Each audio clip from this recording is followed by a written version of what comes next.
Alrighty, Becca, are you ready? Hey, where's your green flag, Becca? Man, caution on Becca for not having her flags.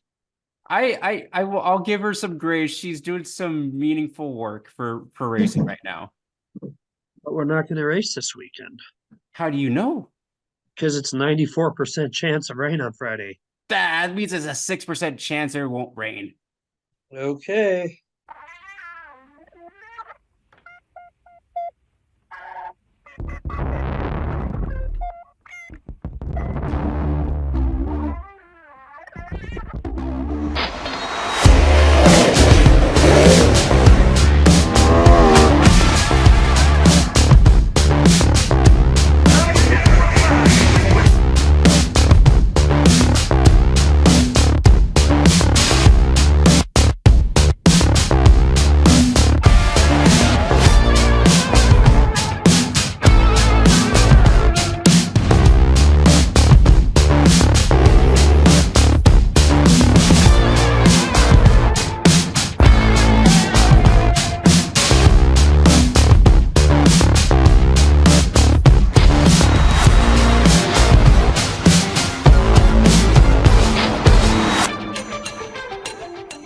Welcome back, everyone, to the Track Packers podcast for episode 6 of season 3. Hope everyone is enjoying the continuing off season, which is lingering a little longer than we probably planned.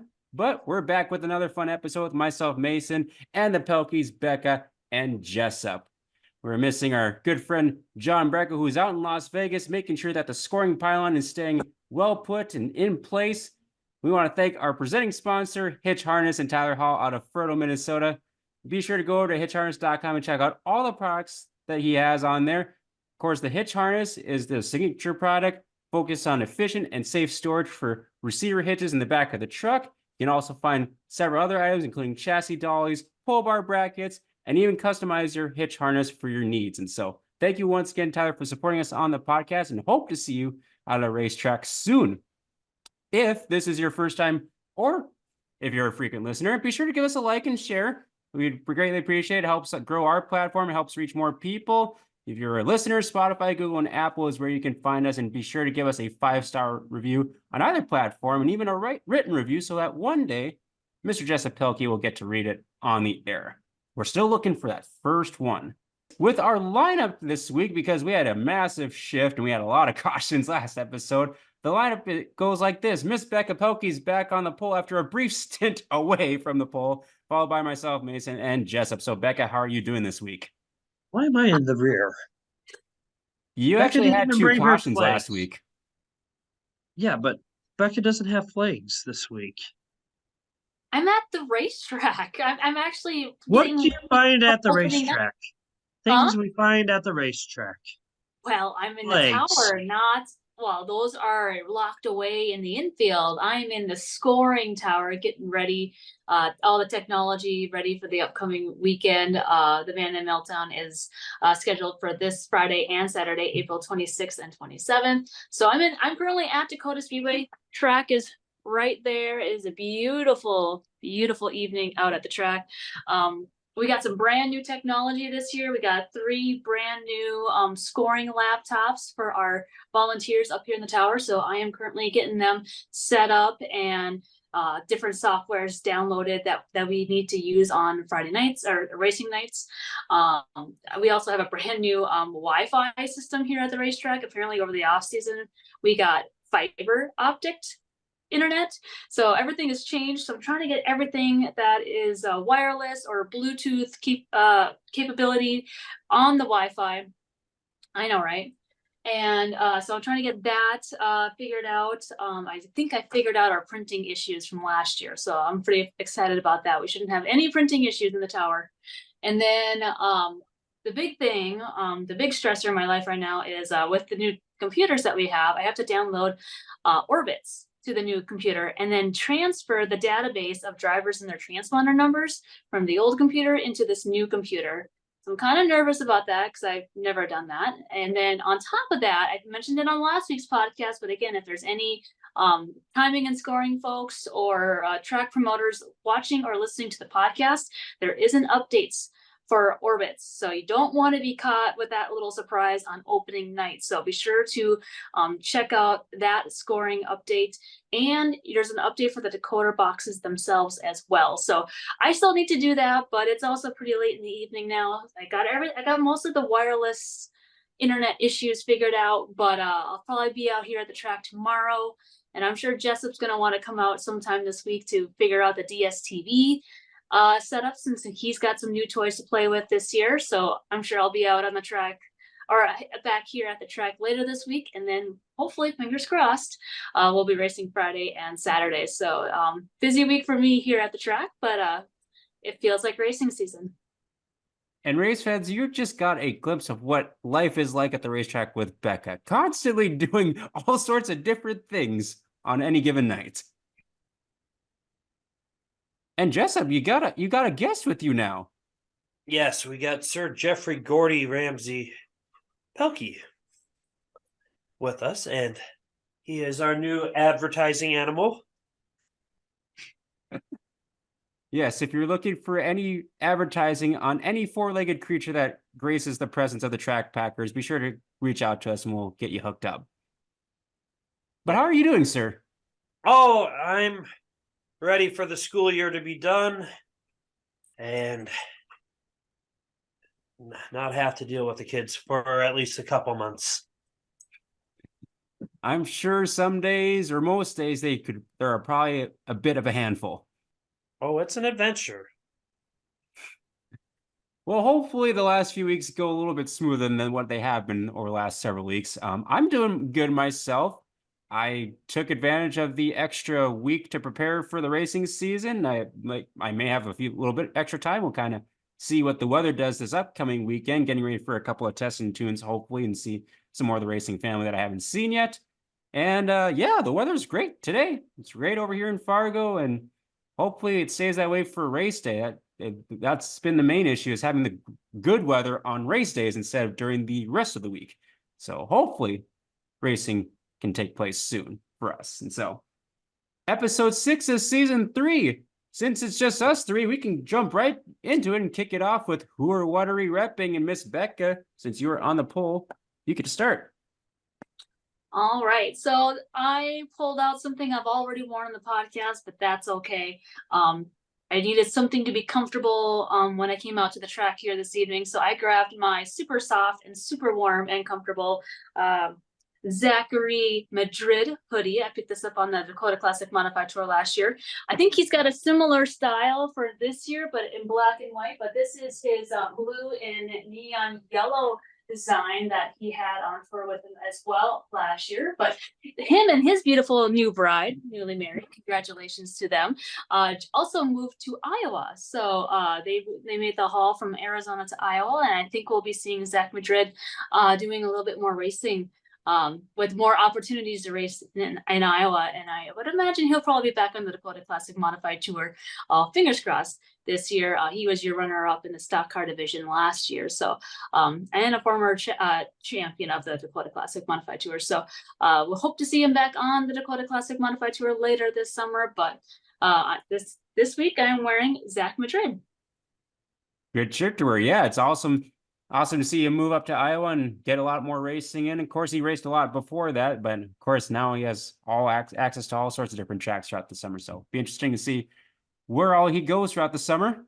I'll go next with who or what I'm repping for the koozie. This week I'm repping Red River Valley Speedway, a track that's 10 minutes away from me. And for some weird reason, I don't go there every single week, even though it's the closest one.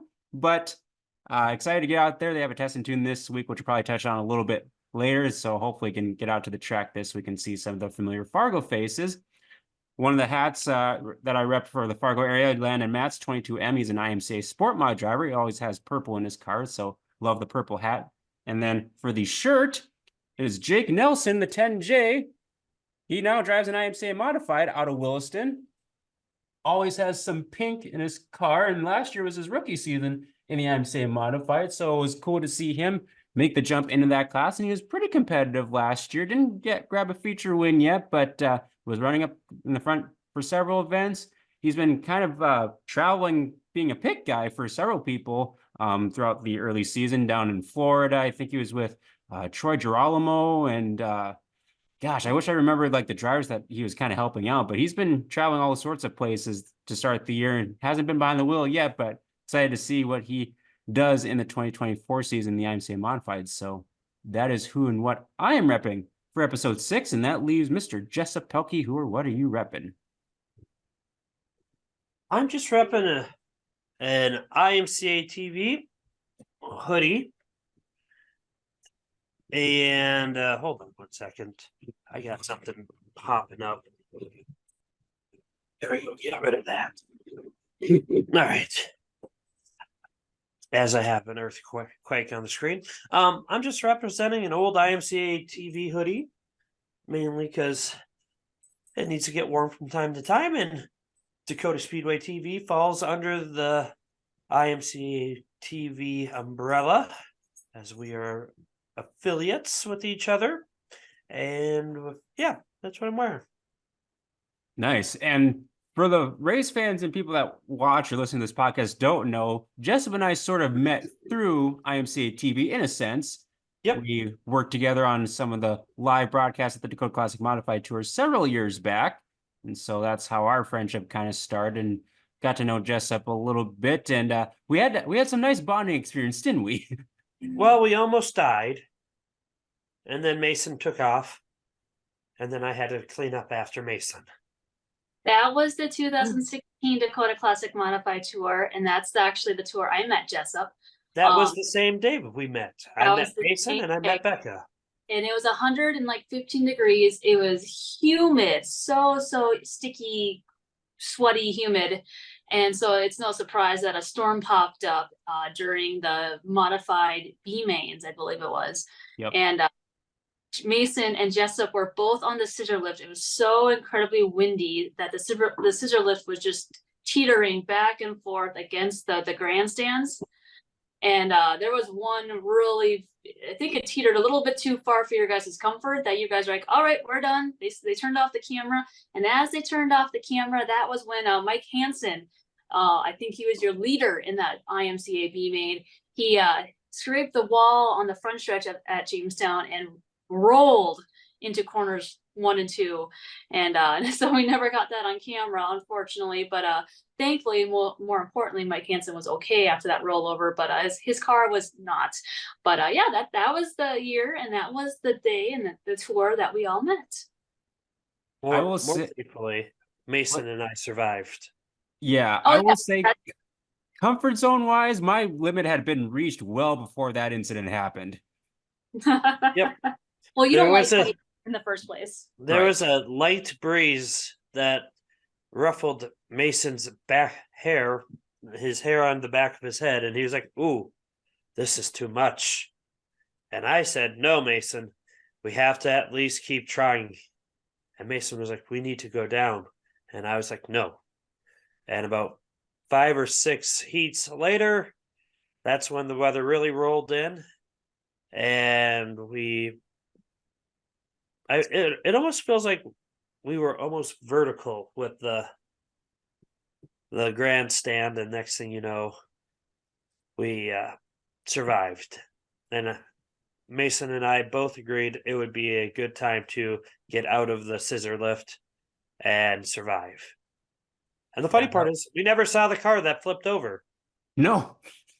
Because the moment we got down, we started tearing the equipment down so it wouldn't get damaged by the rain. And then it started to rain. And then when we went out to look at the track in the rain, the car was gone. All in under 15 minutes.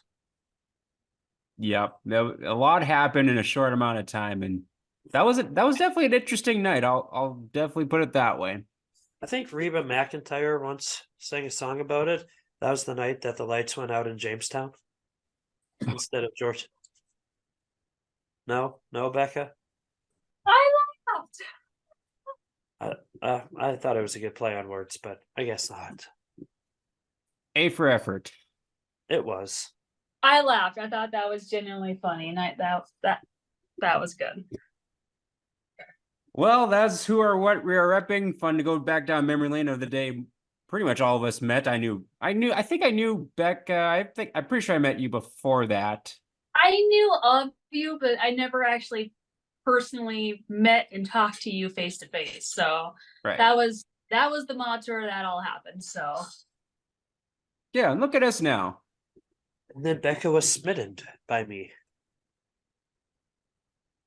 I was just being nice and inviting you to party with us in the pits, which that never happened that night because it was hailing and raining.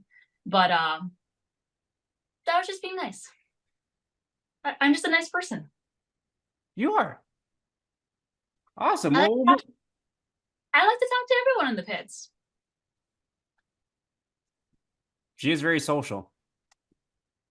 Very, very social. Well, we'll move on to our track packer report. We just have one item on our track packer report. Jessup and I took a little road trip, and we don't get to take many of those often. And we had a fun time going up to my homeland in Minot. We took in the Magic City Car and Trade Show. They had a bunch of vehicles there, including dirt racing cars, of course, vintage snowmobiles, classic cars, RC cars. And so definitely a lot of activity going on at the Fairgrounds Center in Minot. And so, Jessup, this is your first time kind of taking that car show in. What was your impression of the car show? It was nice. They covered a lot of the general racing types in the area. Good layout.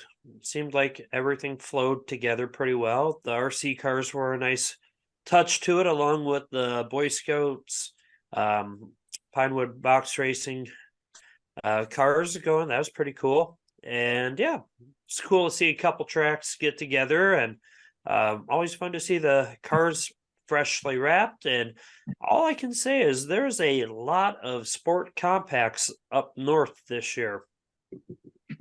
Yeah, and kind of touching on that too, I was kind of looking at their Facebook group, and apparently there's still a few more that haven't been revealed yet. So there could be a good amount of sport compacts up north in Minot.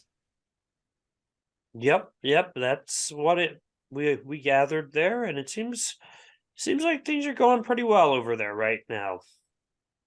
Yeah, I think in total for dirt track cars, I think they had around 40 or 45.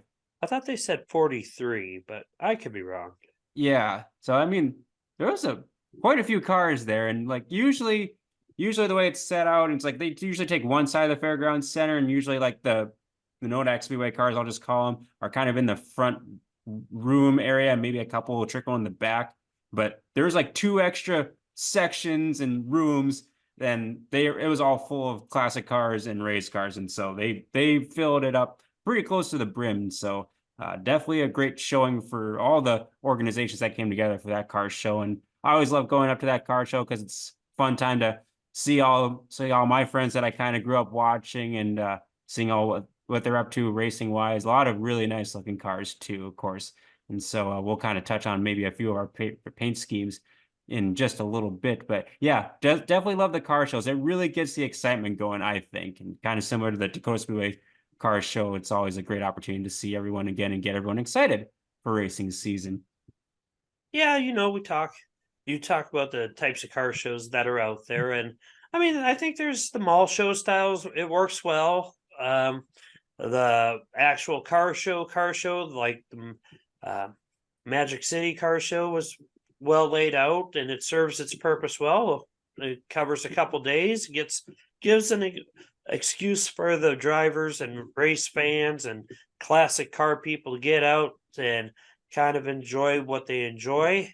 And then you got the style that River Cities has, that what is that one? The Home of Economy style, which I think that might be one of my more favorite styles because there's a lot going on, and you're in, you're out, and it's a lot of exposure for anybody going in to get anything at their store. And I think they all serve a valid purpose, just depending on what you want to have achieved. Yeah, and one last part from the car show up in mind, I do like that they have like booths for other vendors to come in. So we had a couple of the tracks like McLean County and Thunder Mountain also there, kind of talking about their schedules a little bit and able to kind of show off their facilities as well. And so that way kind of everyone kind of comes together to promote racing up in that region. So definitely a great job and great turnout for the Magic City Car and Trade Show this year for 2024.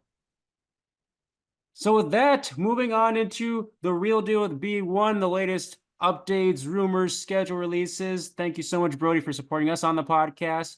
He drives the B1 IMCA stock car, and also he hosts his own podcast, new for 2024, The Real Deal with B1. So be sure to give that a like on his Facebook page and go check him out on Spotify and Apple and give him some support. Hopefully he'll be starting the racing season up soon. He's been itching to go. I think he's been trying to go to like North Central Speedway and Brainerd. They haven't been able to go, and the spring racing didn't work out. So hopefully get to see the B1 back on the racetrack soon. So have a little bit of a special addition to the episode with Brandon Vetter of the Mama Vetter Challenge, which Becca referred to him last week with the shirt. It's the second annual edition of the Mama Vetter Challenge. And so we got to talk with Brandon for a little bit and see what's all in store for year number 2. So enjoy a little bit of an interview with Brandon Vetter. All righty, race fans, we have a special guest with us here on the Track Packers podcast. We have Brandon Vetter, who is basically the head guy behind the Mama Vetter Challenge, or does it go by a different name this year? Mary Vetter Challenge this Mary year. Vetter Challenge this year. So last year was the first iteration of this set of races for the hobby stocks and pure stocks around Central North Dakota, and was really good turnout last year, and looking to build on it for year 2. So Brandon, I guess kind of get started. How did year 1 go? I went really well, actually. I was expecting kind of, since it was new, not many drivers would want to take part in it, but I was pretty blown away with what showed up in the first 2 nights in Jamestown and Dakota Speedway. I mean, in Jamestown, we had 31 cars, which was phenomenal, and 27 over at Dakota Speedway. So I thought that was a huge success for year 1. Yeah, definitely good to get a good start with a good solid car count. I heard the racing was really good too. I think it was you had a first time winner at one of those races. Yep, that would have been Asher Williams over in Dakota Speedway. That was pretty cool to see him start near the front, kind of drop back, but then once he found that bottom lane, he just kind of took off and walked up to the front. Yep, and especially it's great for like all these hobby stock racers because they don't get to race with as much prize money for some of their events and kind of get the spotlight for a few nights throughout the summer. And so It's awesome to see what you've done for year 1. Got you on here to kind of discuss year 2 and what the plans are as far as continuing the Mary Vetter Challenge. Well, it's going to be pretty similar. We're going to start in Jamestown on June 22nd, and then go over to Dakota Speedway the following week on June 28th, and then have the drivers have a break for a week to finish off in Wishick at Tri-County Speedway during the fair on July 12th and the 13th. I mean, everything's same point standings, best of 3 nights, heat wins count toward the points, and we just have increased payouts this year. Nice. Yeah, and I always like the added aspect of heat race points. I know some drivers don't like it because it's like, well, if you get a bad draw, then that might affect it. But I think it puts an emphasis on creating excitement for the entire race night and not just one event throughout the night. Yeah, I mean, Kelly Horner hates when I bring this up, but if Kelly Horner would have actually hung on a few more laps on night 4, the last night, in his heat race, he would have actually tied Jaden Michelson in points and ended up, since he won that feature that night, he would have been the champion instead of Jaden. So heat wins play a huge part when you're in this challenge series.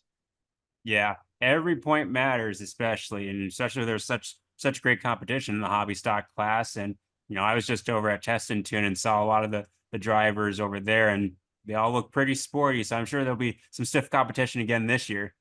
Yeah, I'm excited to see what the class can bring this year. So.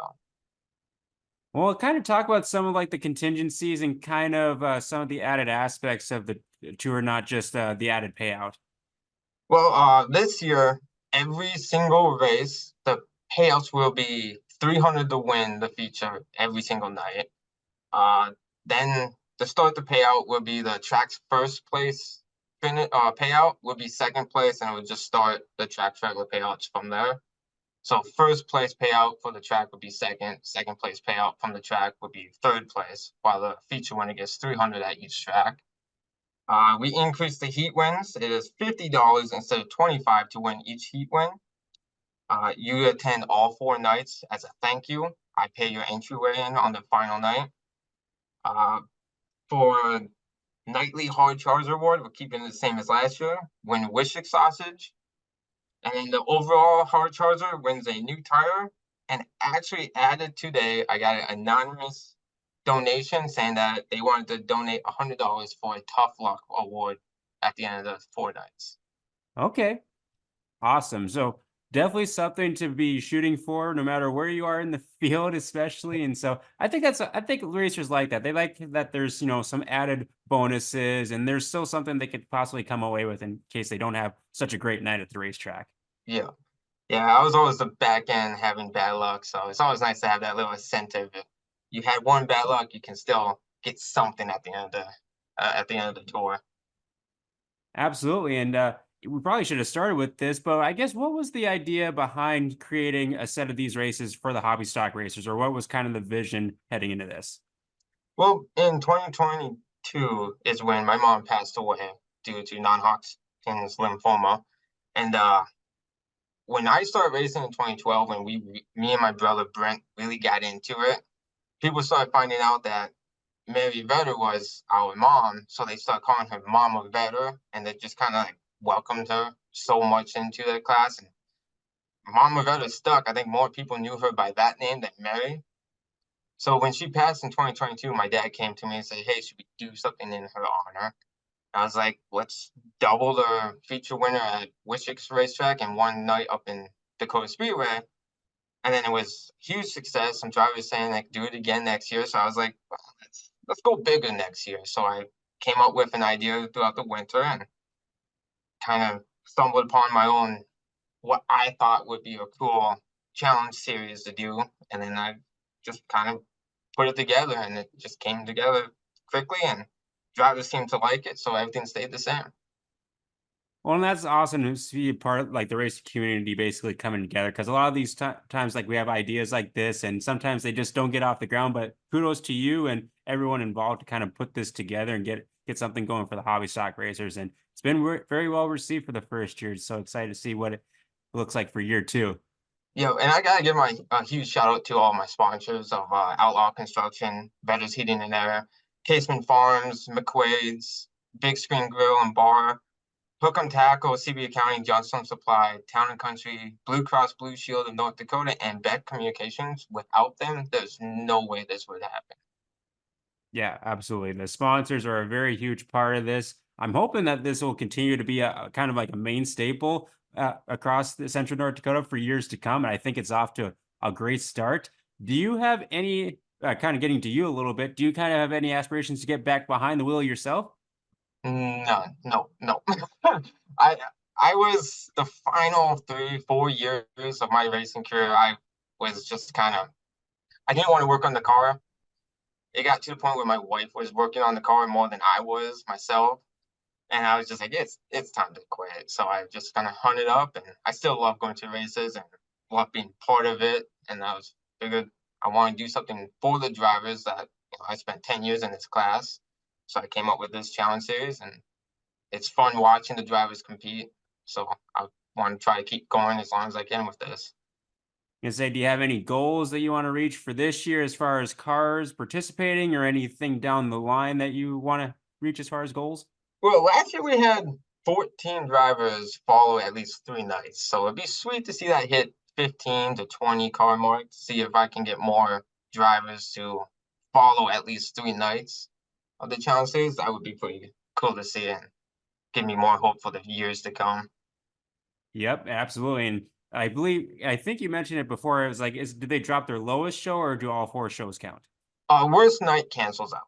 Worst night. Okay. So like for instance, like Chris Rangaloff, Kelly Horner, and Derek Appert, they actually had really bad first nights in Jamestown, where Derek didn't even make the feature. I think his gears broke in the heat race, and then Kelly and Chris both did not finish in the feature, but yet they both came back. The final 3 nights had good nights, and they all finished within the money at the end of the challenge series. Absolutely. So just goes to show you, you may get off to a bad start, but you can still recover and get a good solid finish in the point standings. And so I'm very excited to see year two of this. Anything else that you want to add as far as anything with the tour or anything else going on for the 2024 season? No, I mean I'll be walking around sometimes early in the seasons at both Mandan and Jamestown and talking to the drivers. So if they have any questions, they can feel free to ask me and whatnot. And if they have any ideas of what to add to this in the future, I'd love to hear their criticism on it. Oh, and I almost forgot. So you have one of those shirts in the background there. Do you have any shirts left over from last year? Or any new swag coming on for this year? I have very few left over from last year, but the blue shirt is the new one for this season, and I mean they're for sale right now. If you want them, hit me up on the Merryweather Challenge Facebook page, and you can reserve yours. And when I see you at the racetrack, I can hand it to you. Perfect. Perfect.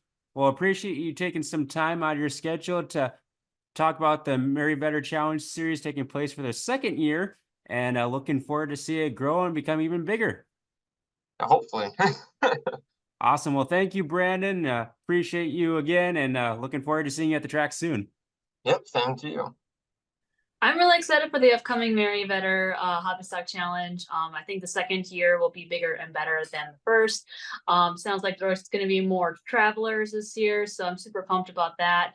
And I think Brandon's doing a fantastic job promoting this challenge, and he's getting the fans involved. And so I believe the first 3 nights of the Merryweather Hobby Stock Challenge, there's going to be some fan trivia, which you'll have prizes for.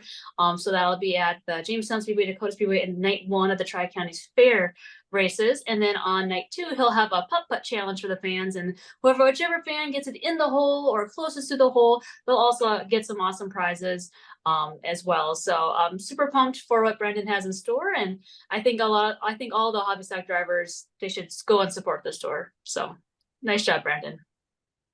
Yep, and like we mentioned last week, they had a lot of great racing last year. The one race I remember, I believe, was Asher Williams that got his first career win in the hobby stocks over at Dakota Speedway. So that's awesome to have such a prestigious win in the hobby stocks. And so no shortage of competition. So excited to see what year 2 holds. And they had a great car count last year, and I expect nothing different or even bigger and better for year number 2. And so thank you once again, Brandon, for coming on the podcast and sharing all that information with us. And if anyone else wants to be on the show and wants to talk about the racing program or an event that they want to promote, be sure to let us know. We'd be more than happy to put you in on the show. You know, I heard there's a rumor that a former modified driver will be partaking in some of the events this year. Oh, really? What event? The Mama Better races. Oh, I can't say the name yet, but that if everything goes right for the beginning of the year, they should be at least at one of the races this year. Okay. That'll be a fun little aspect to keep an eye on, and maybe definitely be a surprise when they show up to the track, whichever one it may be. Did they say which track they were looking at? Well, it might be Dakota Speedway. It might be Jamestown Speedway. It might be anything that ends with Speedway. Well, you sure narrowed it down. That's for dang sure. I did. I can't ruin the surprise. No? All righty. Well, we'll keep an eye on that when the Mama Better Challenge gets started up here in just a couple of months. Yep. So I think you guys will be thoroughly amused by it. Okay. Well, we'll transition over to you, Mr. Dakota Dirt, with the upcoming race schedule. I'll give you a little plug, though. If you want to find any schedules for the state of North Dakota, weather forecasts, news articles, so much more to kind of get everyone in the North Dakota Racing Group together, check out dakotadirt.org, your one-stop shop for everything dirt track racing in North Dakota. Jessup's getting that website ironed out to start the year, and it's going to be full of awesome content. And so, Jessup, the floor is yours. What's coming racing-wise? Well, we got potentially a pretty good weekend here. Depends if Mother Nature wants to play nicely with us. The first race of the year could be at Dakota Speedway at the Mandan Meltdown, and that's gonna be Friday night. But unfortunately, it looks like there's a 94% chance of rain. However, there is a 6% chance that there's no rain. I would say this, I'm not throwing shade to any other track, and I'm slightly biased here. if there is any track that's rolled in hard enough and has the track prep crew that's going to make sure the races go off without a hitch, if there's any type of weather in the area, I would say Harold and Bubba and Chris are going to be the three guys you're going to want in your tractors and getting it worked in, because those guys spend hours and each day at the track. And it's not like the races are Friday night, we're going to start Friday morning and maybe Thursday night. It's, oh, the races just ended Friday at 10:30 or 10. Pretty much by Monday, or depending on what the weather's going to be, the very same night, I have seen them out working the track. And it's a labor of love, and those guys do an amazing job. So if there's anyone to give Mother Nature the bird, it's going to be those guys in that track. But we're going to have to see what happens. That's why nobody's made a decision yet, which is good. Then going on to Saturday, night 2 of the Mandan Meltdown. Hopefully the weather is good. The wind, maybe if we do get any rain, dries it out, and the temperatures stay above freezing again. So we're hoping for that. And then there's Devil's Lake, who is also looking to get their season opener going here. They got some fun stuff lined up there. I believe do they got late models again? Let me pull that up. I know they have late models quite a bit. I think it's a weekly class again this year. Yeah. So let's see. That's going to be 27th. Devil's Lake, non-wing sprints with ooh, this is actually a fun one. So a fun little thing about Devil's Lake this year, they have occasional nights that they will be racing with soda modifieds to kind of help give the local Wissota modified guys an extra place to race. With Greenbush shuttering the doors for the current time being, kind of a nice little extension of courtesy for those drivers to give them another place to race. So it should be a good opening night if they can get stuff in.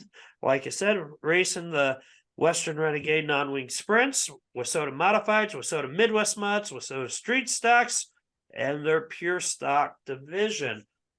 They got kind of an open pure stock division over there. So IMCA guys, Central Dakota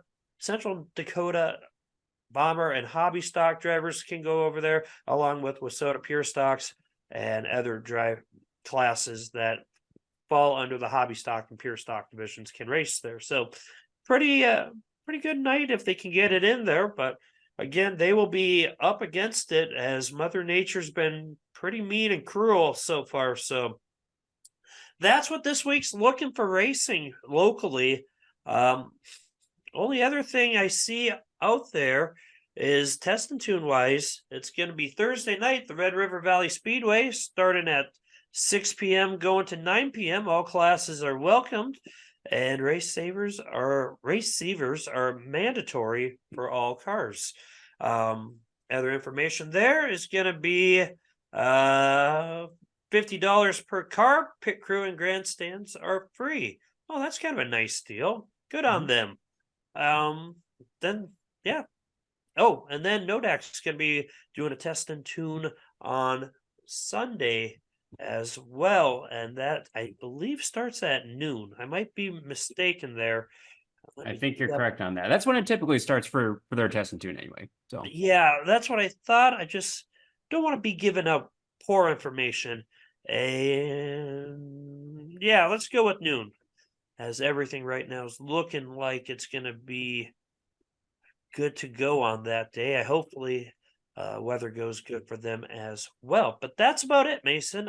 As for any racing locally, we're just in a holding pattern, and we're looking like we're going to be getting a traditional May start to the season.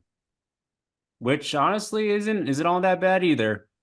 Nope, it's not bad, but at the same time, we all want to get out to the track and have a little fun. Oh, yeah. As far as Dakota Dirt goes, we are going to do kind of a season preview of all the fun and intriguing little storylines going into the season. Right now, we're writing up a 3-part series on interesting storylines, as I said. But we're starting out east and talking a little bit about some changes there that will be kind of noticeable for the fans and drivers out there. So that's going to be there. We're going to go to the central portion, and then we'll finish off with the western side, which is always interesting and wild. As you know, it's about to get western out west with the new IMCA stock car division hitting Dakota Speedway. So that's what we got going on. Awesome. You'd be excited to read those articles and read all that information coming out pretty soon. Kind of a similar vibe over in Minnesota, South Dakota, Wisconsin. Not too much for races in general. Princeton and Red Cedar are scheduled to race on the 26th this Friday. Cedar Lake, Brainerd, Ogilvie, and Rice Lake scheduled to race on Saturday the 27th in Granite City on the 28th. We'll see if any or if all of those races happen. If not, there's some test and tunes taking place as well. I believe I-94's got a test and tune on Saturday the 27th. Casino Speedway's got a test and tune on Sunday, and so does Fiesta City Speedway. Now with the Casinos test and tune, they also have a car show just before that from, I believe, 10 to about 2 or 3 o'clock in the afternoon. So kind of a double whammy. You get car show and then test and tune and follow after that to finish out the afternoon, early evenings. So still plenty of plans to make if you're trying to get your car ready to go, if you want to have it at the car show or just kind of take it out for some test laps. Plenty of opportunities around the area to do so. So that is the upcoming racing schedule for this weekend. Hopefully some racing action taking place. We'll give a shout out to our other sponsor, Mr. Hot Sauce Sondrol, number 12S. Isaac out of Turtle Lake. He had his car at the Magic City Car and Trade Show. Looked very sharp. He's gone with a white and gold paint scheme, so a little different than previous years, and we want to thank him for supporting us. Be sure to check out the Sondrol Snack Shack during the summer. Say hi to the pit crew. Say hi to Isaac and his family. They're some of the nicest people to talk to, and hopefully he'll be knocking on the door of that first feature win in 2024. So thank you once again, Isaac Sondrol.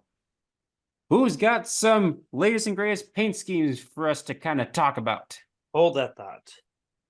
Let's do a special edition of photos here. Mason, give me 1 second. Since we don't have John, I'm going to change boxes here. I got to get my other box out. We're going to go with some slightly newer photos that I think Becca and you may be able to identify. So, all right. So we will display the white flag as Jessup has provided some goodies for us to guess before we list off a couple other paint schemes. So what you got for us, Jessup? We are going to go down the hot sauce, hot rewind memory lane photo challenge here. We don't have our resident expert of old photos, and we've come to realize that John just cheats and goes to a website to see if he can get them, and usually it works. But this week we've made it a little easier. We're going to start with the first one. Becca, can you get this person? Provenzino. Jeff Provenzino. Very good, but what year was this from? Show the photo again.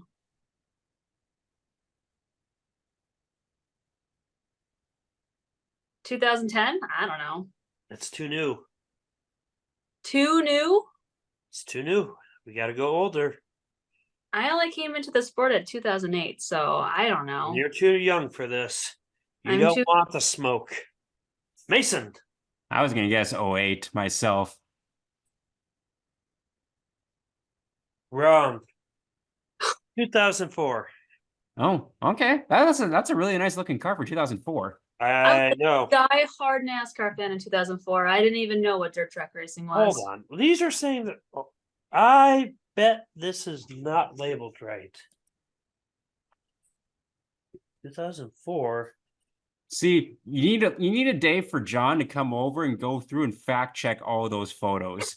Yeah, I'm gonna say we're not gonna go year on this because that does seem too new, and it says 2004, and the next one they look slightly less new. But so we're gonna go to this one. ready for photo number 2. Beck, are you guessing this one? You do it. This one's yours. All right, well, it's Don Shaw. I have no idea what year that could be. It's the same year as the other photo. 2004. Very good, Becca. Winner. I don't remember And now Don we're having gonna a have yellow John- car. It's a cool looking car. I got all this dumb glare here. It's got Gives me kind of Fairy vibes. it gives me Ryan Aho vibes. Yeah, because of the Superman little thing. Well, not that part a little bit, but just the color scheme goes kind of with his super stock scheme that he had. Mm-hmm. And just with the yellow and blue, and I know that transferred over to his mod years as well, but very good. We are 2 for 2 now.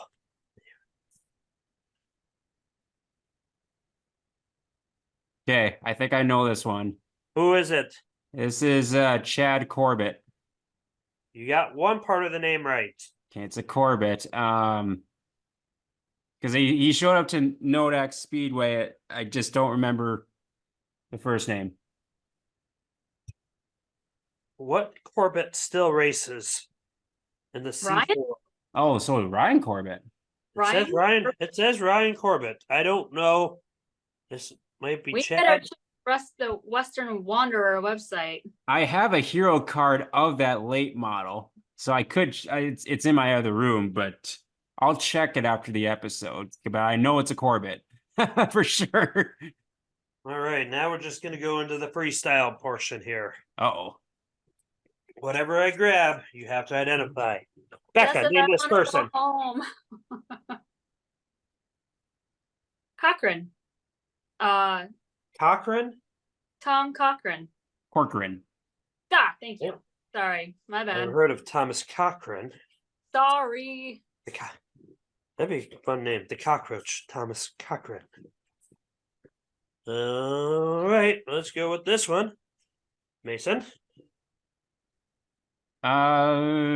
Is that Mike? No, it's not Mike Johnson. I think it is a Johnson though, isn't it? It is a Johnson. Actually, that's Josh Johnson, I think. That is what the photo has labeled. So I saw the 84 in the background. I think that one's Mike Johnson and Josh Aha. Johnson 84X. Yep, that's Mike Johnson. Good to have a throw to them. So let's wrap it up with that, Mason. We can go through memory lane a little later. Awesome. Well, good. Awesome. That was a nice little throwback, not too far back, but at least to some folks that I recognize and Becca recognize. So that's always nice to do that every now and then. I just wanted you guys to feel good. Well, thank you. Greatly appreciated. Did you have any favorite paint schemes that have been released in the last week or two? I liked Bruce King's car. Oh, at the car show, yes. Yep, that was nice. The Grinsteads had sharp looking cars. Yeah, there's I will say a lot of the sport compacts were pretty sharp. And then you gotta say our sponsor looked good. Mhm. The white and purple and gold. That was nice. And I mean, Laudenschlager's cars always look good. And this year again was no different. So it's a car show. A lot of them look amazing. Yep. I think you voted for Bruce King's sport mod at the show. I can't tell you who I voted for. Oh, you can't. Oh, whatever. Well, I voted for Brendan Grinstead's hobby stock because he had the white walls on for tires, and that was a nice touch. I think it's really cool going on the racetrack. And shout out to Chris Yost, who built a lot of those sport compacts because he has a fleet of them. So Yeah, he does. that's awesome that he's got so many people getting involved in the sport as well.